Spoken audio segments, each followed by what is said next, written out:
कुछ समय पहले की बात है। किशनपुर के एक जिले में दो बहनें रहा करती थीं। वो बहनें एक दूसरे की कट्टर दुश्मन थीं। कभी एक दूसरे से सीधे मुंह बात तक नहीं करती थीं। एक बहन का नाम रानी था और दूसरी बहन का नाम पायल था।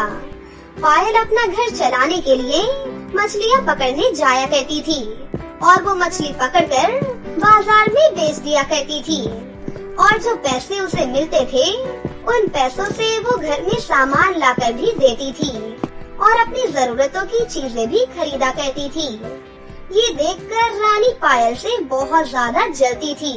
वो बिल्कुल भी नहीं चाहती थी कि पायल जिंदगी में कभी तरक्की करे और पैसे कमाए। ऐसे ही एक दिन की बात है। उस गांव में एक जादुई चुड़ैल औरत रहती थी। उस चुड़ैल औरत ने दो परियों को मस्कारे के अंदर कैद कर लिया था और अपनी पोटली में बांध लिया था। एक दिन उसे बहुत ज्यादा भूख लगी। भूख के मारे वो बाहर जंगलों में आकर खाने की तलाश में निकल पड़ी। वहीं उसे एक पेड़ दिखाई दिया। उस पेड़ के नीचे बैठकर उसने आराम से कुछ फल खाए।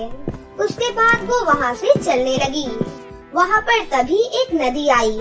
अब वो उस नदी को अपने जादुई झाड़ू से पार कर ही रही थी कि तभी उसके हाथ में जो पोटली थी वो उसके हाथ से छूटकर उस नदी में गिर जाती है और तभी एक मछली उस पोटली को खा लेती है। जब तक चुड़ैल की उस मछली पर नजर जाती तब तक वो मछली उसकी पोटली को लेकर जा चुकी थी।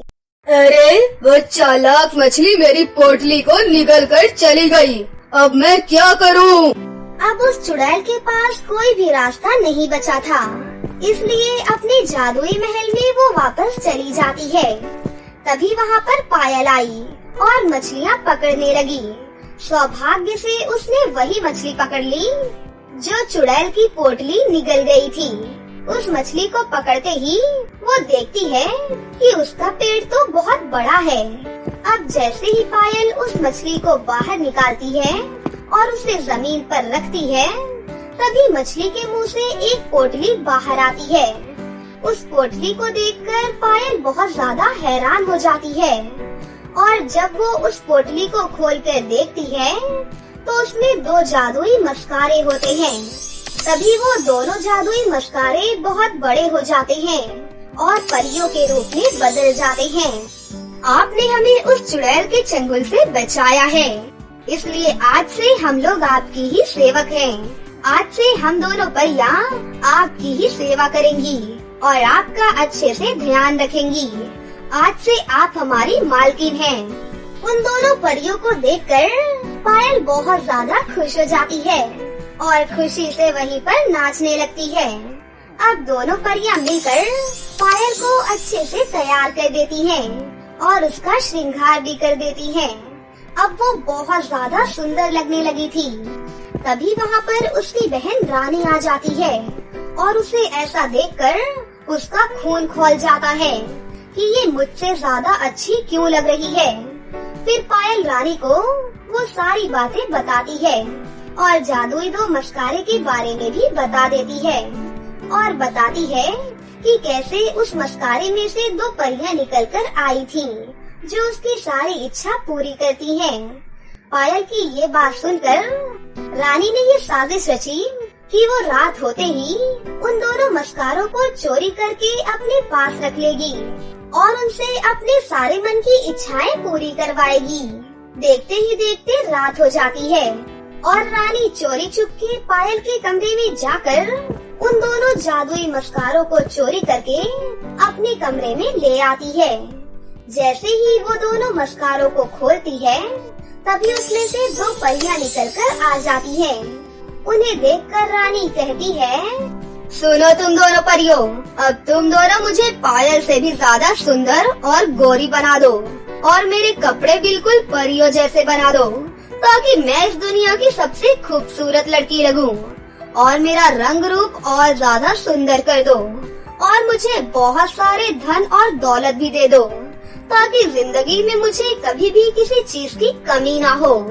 रानी की ये बात सुनकर दोनों परियां अपनी छड़ी को घुमाती हैं और अपनी छड़ी से रानी को बिल्कुल काली बना देती है और उसके कपड़े भी गंदे और मैले कर देती है और उसके चेहरे पर बहुत सारे दाग धब्बे भी कर देती है। अब रानी पहले से भी ज्यादा बदसूरत और गंदी लगने लग जाती है। वो अपनी ये हालत देखकर फूट फूट कर रोने लगती है। तभी उसकी आवाज सुनकर पायल दौड़ते हुए वहाँ पर आ जाती है और कहती है, अरे क्या हुआ रानी, तुम ऐसे क्यों रो रही हो और तुम्हारा चेहरा इतना गंदा कैसे हो गया? ये सब कैसे हुआ रानी? पायल, तुम्हारी बहन रानी लालच में आकर हमसे बहुत सारी इच्छाएं कर रही थी, धन दौलत मांग रही थी, इसलिए हमने उसका ये हाल कर दिया है। लालच करने वालों के साथ ऐसा ही होता है। परी की ये बात सुनकर पायल कहती है, देखा रानी, मैं तुम्हें हमेशा से ही मना करती थी ना कि लालच करना बुरी बला है। आज तुम्हारी लालच की वजह से देखो तुम्हारे साथ क्या हो गया और तुम्हारी क्या हालत हो गई है। हाँ पायल, तुम सही कहती थी। आज के बाद मैं ऐसा कभी भी नहीं करूँगी और भगवान के लिए उन परियों को बोलो कि मुझे पहले जैसा बना दे। मैं इस बदसूरत से चेहरे के साथ नहीं जी सकती हूँ। रानी की ये बात सुनकर पायल उन परियों से कहती है, जादुई परियों, प्लीज मेरी बहन को पहले जैसा बना दो। इसे अपनी गलतियों का एहसास हो गया है। आज के बाद ये ऐसा कभी भी नहीं करेगी। प्लीज परियों, प्लीज। पायल की ये बात सुनकर जादुई परी बोलती है, तुम्हारी बहन को पहले जैसा तो बना देंगे हम, पर उसके बदले में हम यहाँ से चले जाएंगे और तुम्हारी सेवा भी नहीं करेंगे। अगर तुम्हें ये मंजूर है तो तुम बेशक अपनी बहन की सूरत पहले जैसी करवा सकती हो। हाँ हाँ जादुई परियों, मुझे ये बात मंजूर है।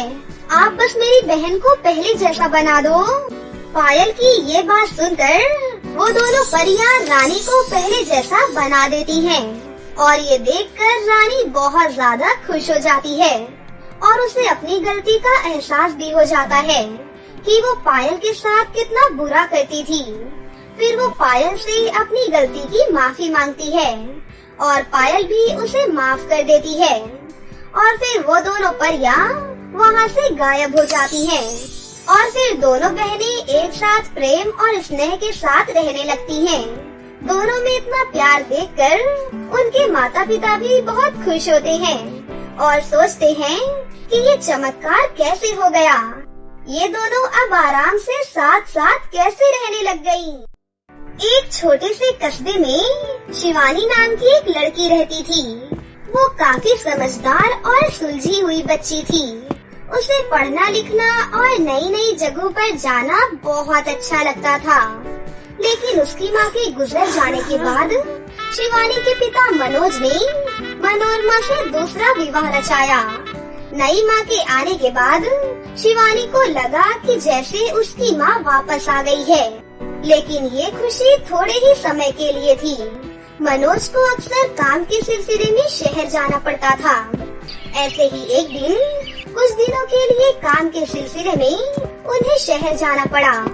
मनोज के जाते ही मनोरमा शिवानी से घर का सारा काम करवाने लगी।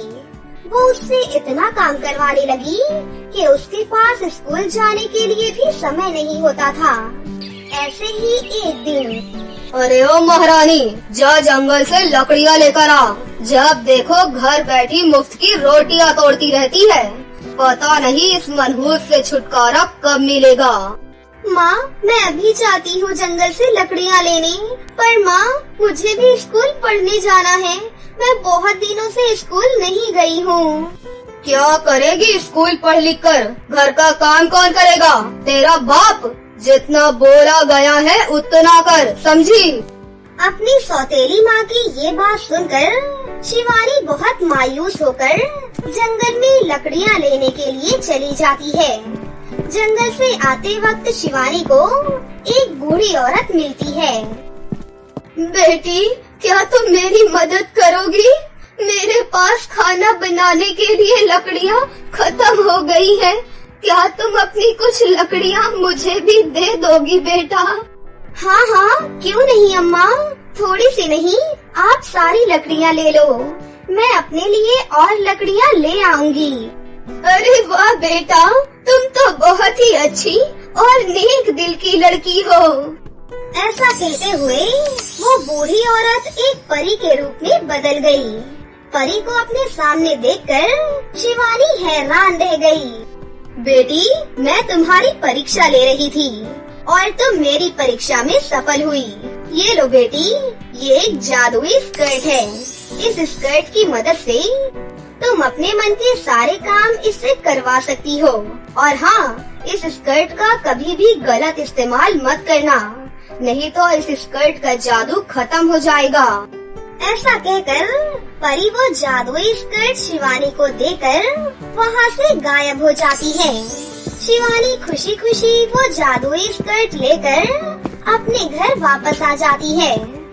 फिर अगली सुबह शिवानी ने उस जादुई स्कर्ट को पहना। उस जादुई स्कर्ट को पहनते ही उसमें से चमकदार रोशनी निकलने लगी। ये देखकर शिवानी बहुत खुश हो गई।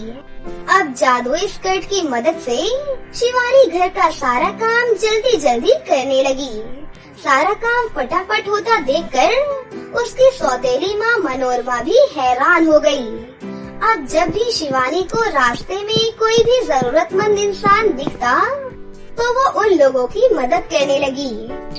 ऐसे ही कई दिन बीत गए। अब शिवानी जादुई स्कर्ट की मदद से कस्बे में रहने वाले हर इंसान की मदद करने लगी। अब सभी लोग शिवानी की तारीफ करने लगे। लेकिन एक दिन शिवानी की सौतेली माँ मनोरमा को उस जादुई स्कर्ट के बारे में पता चल गया। ये देखकर मनोरमा के मन में जादुई स्कर्ट हड़पने का लालच आ जाता है। अच्छा करमजली, तो ये सब इस जादुई स्कर्ट की वजह से हो रहा है। तभी तो कहूँ, सारे काम इतनी जल्दी कैसे कर लेती है तू। माँ वो मैं वो क्या, मुझे सब पता चल चुका है कि ये सब तो इस जादुई स्कर्ट की मदद से कर रही है। जल्दी से मुझे ये जादुई स्कर्ट दे दे। पर ये जादुई स्कर्ट परी ने मुझे दिया है माँ। देती है या उठाऊ डंडा।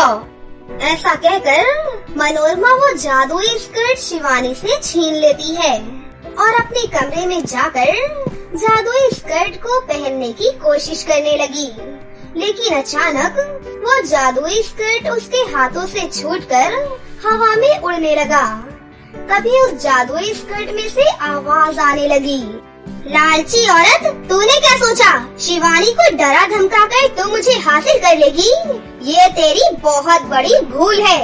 अब देख, मैं तुझे कैसे सबक सिखाती हूँ। ये कहते ही वो जादुई स्कर्ट मनोरमा को हवा में उछाल देता है और उसे हवा में गोल गोल घुमाने लगता है, जिसकी वजह से वो बहुत घबरा जाती है और वो जोर जोर से चिल्लाने लगती है। अरे अरे, मुझे छोड़ दो तुम, मुझसे बहुत बड़ी गलती हो गई। मैं ये स्कर्ट शिवानी को वापस कर दूंगी और मैं शिवानी को अब कभी भी परेशान नहीं करूंगी। प्लीज मुझे छोड़ दो। मनोरमा की ये बात सुनकर जादुई स्कर्ट ने मनोरमा को नीचे उतार दिया। एक बात याद रखना, अगर आगे से तूने शिवानी को परेशान किया तो मैं तुम्हें हमेशा के लिए हवा में लटका दूंगी। अब तुम मेरे साथ चलो और शिवानी से अपनी गलती की माफी मांगो। उसके बाद जादुई स्कर्ट मनोरमा को शिवानी के पास ले जाती है। फिर मनोरमा शिवानी से माफी मांगती है और उस दिन के बाद से मनोरमा ने शिवानी के साथ कभी भी बुरा व्यवहार नहीं किया। अब वो भी बाकी बच्चों की तरह स्कूल जाने लगी और हंसी खुशी से अपनी जिंदगी जीने लगी।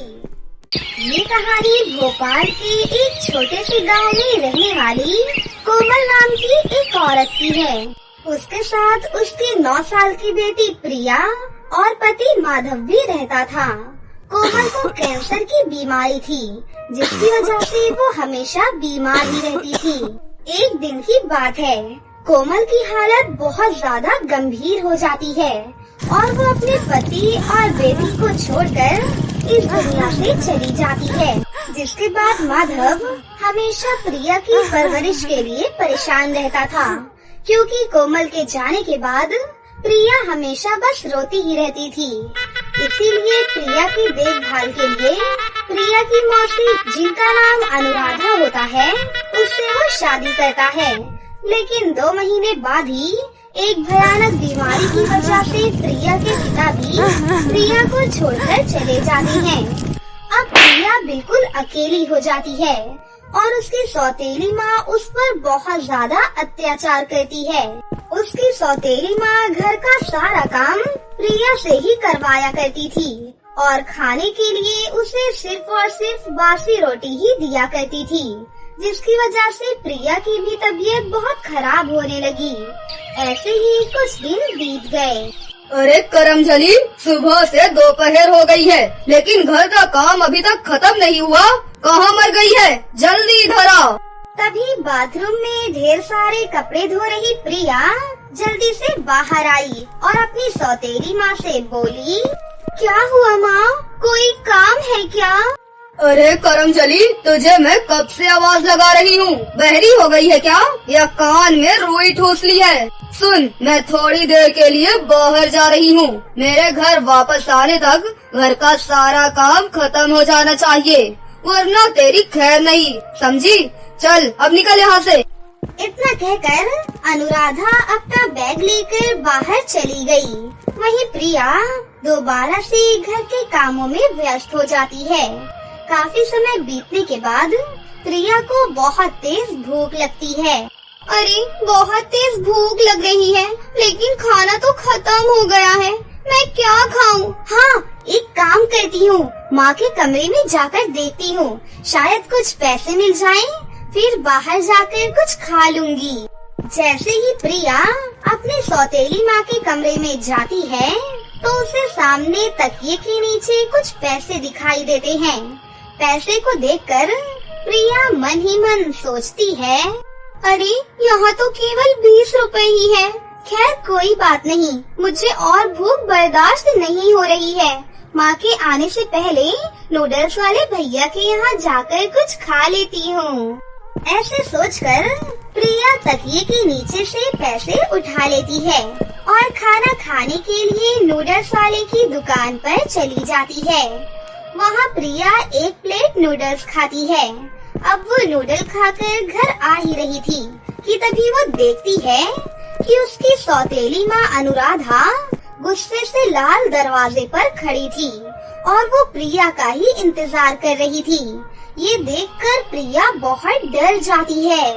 क्या हुआ माँ, मैंने कुछ किया क्या? मुझसे कोई गलती हो गई है क्या? कलमोही, इतनी देर से कहाँ मर गई थी? मैं कब से तेरा इंतजार कर रही थी। तुझे क्या लगता है तू मेरे कमरे से पैसे चुराएगी और मुझे कानों कान खबर भी नहीं होगी? अब सच सच बता, तूने मेरे कमरे से पैसे क्यों चुराए? माँ, मैंने सुबह से कुछ भी नहीं खाया था, मुझे बहुत तेज भूख लगी थी, इसीलिए मैंने आपके कमरे से पैसे लिए थे और नूडल्स वाले की दुकान से जाकर 1 प्लेट नूडल खाई है। आप मुझे माफ कर दीजिए माँ, मैं ऐसा दोबारा कभी भी नहीं करूँगी। तुझे आज मैं ऐसी सजा दूंगी कि तू जिंदगी भर याद रखेगी। प्रिया रोते रोते अपनी सौतेली माँ से बहुत माफी मांगती है, लेकिन गुस्से से लाल अनुराधा ने उसकी एक ना सुनी। फिर वो एक मोटा सा डंडा लाकर प्रिया को मारने के लिए पकड़ने लगी और प्रिया के दोनों हाथों पर मारने लगी। तभी प्रिया दर्द से कराहते हुए बोली, मुझे बहुत तेज दर्द हो रहा है माँ, मत मारो माँ, मुझे बहुत दर्द हो रहा है। इस मार की वजह से तुझे पूरी जिंदगी भर का सबक मिल गया कि घर में चोरी करने की सजा क्या होती है। अब अपनी इस मनहूस सी शक्ल को लेकर यहाँ से फुट ले, भाग यहाँ से। प्रिया रोते रोते वहाँ से चली जाती है और चलते चलते गांव के बाहर एक नदी के किनारे बैठ जाती है और जोर जोर से रोने लगती है। उसके हाथों में बहुत तेज दर्द हो रहा था। रोते रोते वो अपने माता पिता को याद करने लगती है। माँ, पिताजी, आप कहाँ हैं? मुझे छोड़कर आप लोग क्यों चले गए? यहाँ मैं बिल्कुल अकेली हूँ। मेरा इस दुनिया में आपके सिवा कोई भी नहीं है माँ। ये सौतेली माँ मुझे बहुत मारती है और कुछ खाने के लिए भी नहीं देती है। तभी अचानक प्रिया को किसी के दर्द से कराहने की आवाज आती है। कोई है यहाँ? कोई है तो प्लीज मेरी मदद करो। मुझे बहुत तेज दर्द हो रहा है। लगता है कोई मुसीबत में है, मुझे जाकर उनकी मदद करनी चाहिए। इतना कहते हुए प्रिया उस दिशा में आगे बढ़ती है जहाँ से आवाज आ रही थी। कुछ दूर चलते ही प्रिया एक घायल प्यारी सी परी को देखती है और वो हैरान होकर बोलती है, अरे ये तो एक परी है, लेकिन इस हालत में। परी, क्या हुआ आपको? और आपकी ये हालत कैसे हुई? मुझे बहुत ज्यादा चोट लगी है, मैं उठ भी नहीं पा रही हूँ। प्लीज मेरी मदद करो। लेकिन आपकी ये हालत किसने की? मैं परियों की रानी हूँ, सिंड्रेला परी। एक दुष्ट परी ने मेरी ऐसी हालत कर दी है। मुझे बहुत तेज प्यास लगी है, क्या तुम मेरे लिए पानी ला सकती हो? फिर प्रिया उस परी को एक पेड़ के नीचे एक पत्थर पर बैठा देती है और झट से नदी से पानी लाकर उसे रानी परी को पिला देती है। उसके बाद रानी परी उसे अपने बारे में बताती है। तुम्हारा बहुत बहुत धन्यवाद, तुमने मेरी मदद की है। कृपया करके बस मेरा एक छोटा सा काम कर दो। मेरी जादुई छड़ी यहाँ कहीं खो गई है, उसे खोजकर मुझे दे दो, जिससे मेरी शक्तियाँ वापस आ जाएंगी और मैं बिल्कुल ठीक हो जाऊंगी। अच्छा, आप मेरा यहीं पर इंतजार कीजिए, मैं आपकी जादुई छड़ी ढूंढकर अभी लाती हूँ। इतना कहकर प्रिया रानी परी की छड़ी ढूंढने लग जाती है। काफी मुश्किलों के बाद आखिरकार प्रिया को कुछ कटीली झाड़ियों के बीच रानी परी की जादुई छड़ी मिलती है। शुक्र है रानी परी की जादुई छड़ी आखिर मिल ही गई। मैं जल्दी से रानी परी को ये देकर आती हूँ। प्रिया ने जैसे तैसे उन कटीली झाड़ियों से अपने जख्मी हाथों की बिना परवाह किए उस जादुई छड़ी को निकाल ही लेती है और उसे ले जाकर रानी परी के हाथों में सौंप देती है। ये लीजिए रानी परी, आपकी जादुई छड़ी। सिंड्रेला परी ने जैसे ही जादुई छड़ी अपने हाथों में ली तो उसके सारे जख्म बिल्कुल ठीक हो गए। अब प्रिया ने रानी परी सिंड्रेला से पूछा, रानी परी सिंड्रेला, आप यहाँ पर क्या करने आई थी? लगभग 30 साल पहले एक दुष्ट परी परीलोक से भागकर पृथ्वी लोक पर आ गई थी। वो बहुत ही खतरनाक है और बहुत ताकतवर भी है। उसे मैं बहुत समय से ढूंढ रही हूँ। अब हमें खबर मिली है कि वो इंसानी रूप को धारण करके इसी गांव में रहती है।